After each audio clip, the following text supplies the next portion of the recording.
আজকে আপনাদেরকে অনেক সুন্দর রাস্তা এবং শাকাশ্বর যাওয়ার শর্টকাট রাস্তাগুলো, সুন্দর জায়গাগুলো এবং শাকাশ্বরের গ্রামগুলো ভিজিট করে দেখাবো এবং শাকাশ্বর ব্রিজ সহ আরও অনেক কিছু দেখবো।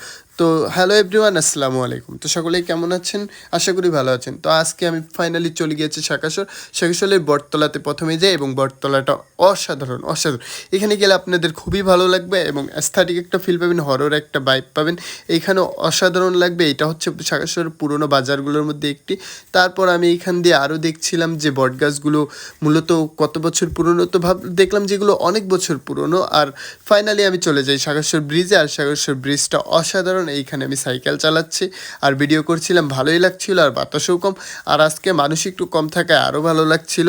তো আপনারা যখনই যাবেন, মানুষ কম থাকবে যখন, তখন যাবেন, খুব ভালো লাগবে। আর এখানে বাচ্চাগুলো খুবই আনন্দ করছিল, তো বাচ্চাগুলোর সঙ্গে অনেক সময় স্পেন্ড করছিলাম। আর ওরা আমাকে একটু ভিডিও করে দিচ্ছিল, ওরা খুবই ভালো। ওদের সঙ্গে অনেকক্ষণ আড্ডা দিলাম, ওরাও আমার সঙ্গে আড্ডা দেয় এবং ওরা অনেক গল্প করে, কবিতা বলে। তো এই ছেলেটা খুবই ভালো, সে অনেক ভাইরাল হতে চায়। ওরা অনেক ভালো, ওরা অনেক কবিতা করে। ওদের বাসাও আশেপাশে। আর ওরা হচ্ছে তিনজন ভাই বলতে ওদের তিনজনের নানারা হচ্ছে আপন ভাই, আর তিনজন হচ্ছে সেই তিন নানার ছেলে মেয়েদের সন্তান। তো ফাইনালি আমি ব্রিজ থেকে ওদের সঙ্গে আড্ডা দিয়ে চলে যাচ্ছি গ্রামের দিকে। তো গ্রামে যাওয়ার পথে আমি প্রথমে এইখানে দেখলাম যে বাচ্চারা পানিতে নেমে গোসল করছে। তো এইখানে আমি কিছুক্ষণ দাঁড়াই। আর এই ছেলেটা মনে হচ্ছে একটু শারীরিকভাবে প্রতিবন্ধী, তবে যাই হোক, কিন্তু অনেক ভালো আর একটু তুতলিয়ে কথা বলে। তবে এখানে এসে অনেক সহজ সরল কথাবার্তা শুনলে আপনাদের খুবই ভালো লাগবে। আর মনোরম পরিবেশ, আর এরা অনেক সহজ সরল, একদম কিচ্ছু বোঝে না এরকম মনে হয়।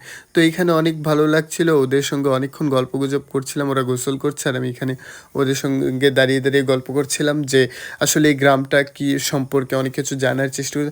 তো এইখানে নাকি বর্ষাকালে ওদের হাঁটা চলাতে অনেক সমস্যা হয়। এইখানে গাড়িও আসে না গ্রামে বর্ষাকালে, কেননা এইখানে বর্ষার সময় নাকি নদীর পাড়টার অনেক সময় ভাঙে, আবার রাস্তাঘাটও অনেক কাদা হয়ে যায়। আসলে এইখানে ভিতরে পুরোটাই হচ্ছে মাটির রাস্তা, আর মাটির রাস্তা হওয়াতে এদের অনেক সমস্যা হয়, এটা ঠিকভাবে চলাচল করতে পারে না। তো মাটির রাস্তা হয় সমস্যা হচ্ছিল। তারপর আমি চলে যাচ্ছিলাম আবার একটু ভিতর দিকে, দেন গ্রামের ভিতর সাইডগুলো একটু ভিজিট করছিলাম। আর এই দিক দিয়ে দেখছিলাম যে গ্রামের বাচ্চারাও খুবই ভালো, আর এরা অনেক দূরে স্কুলে গিয়ে পড়াশোনা করে, কারণ ওদের গ্রামে স্কুল নেই। আর একটা শাকাশ্বরী স্কুল অনেক দূরে, সেটা নদীর ওই পার। আর এতটাও দূরে না, কিন্তু যারা আরেকটু ভিতর সাইডে থাকে তাদের জন্য অনেক দূরে। আর আমি যেইখানে ভিডিওটা করছিলাম এইটাও প্রায় অনেকটাই দূরে, এটা কিন্তু একদম কাছে যে এমনটাও না, ভালোই দূরে। এইখানে মনে করেন যে প্রায় 1 কিলোমিটারের মতো দূরে। আর এইখান থেকে ওরা হেঁটে গিয়ে তারপর স্কুলে পড়াশোনা করে। তো এরকম করে ওদের খুবই কষ্ট করে স্কুলে যেতে হয়, ওদের গ্রামে রাস্তাঘাট ভালো না হয়, অনেক কষ্ট হচ্ছিল ওদের। আর এখানে বাচ্চারা খুবই সুন্দর হাসি দিচ্ছিল আর এখানে খেলা করছিল। আমি ওদের বলছিলাম যে এখান থেকে তো পড়ে যেতে পারো, এত কিনারে না বসলে ভালো হয়। ওরা বলছে যে না, সমস্যা নেই, ওদের নাকি অভ্যাস হয়ে গিয়েছে, ওরা ভয় পায় না, ওরা এখানে সবসময় বসে খেলাধুলা করে। তো ওদের এটা একদম সহজ মনে হচ্ছিল। তারপরে এই দিক দিয়ে আমি ফিশারির দিকে দেখছিলাম, তারপরে এইখান দিয়ে আরও মানুষরা দেখছিলো। আর আমাকে ভিডিও করতে দেখে কয়েকজন মানুষ এমনি তো আমার দিকে তাকিয়েছিল, তখন আমি একটু লজ্জা পেয়ে গেলাম।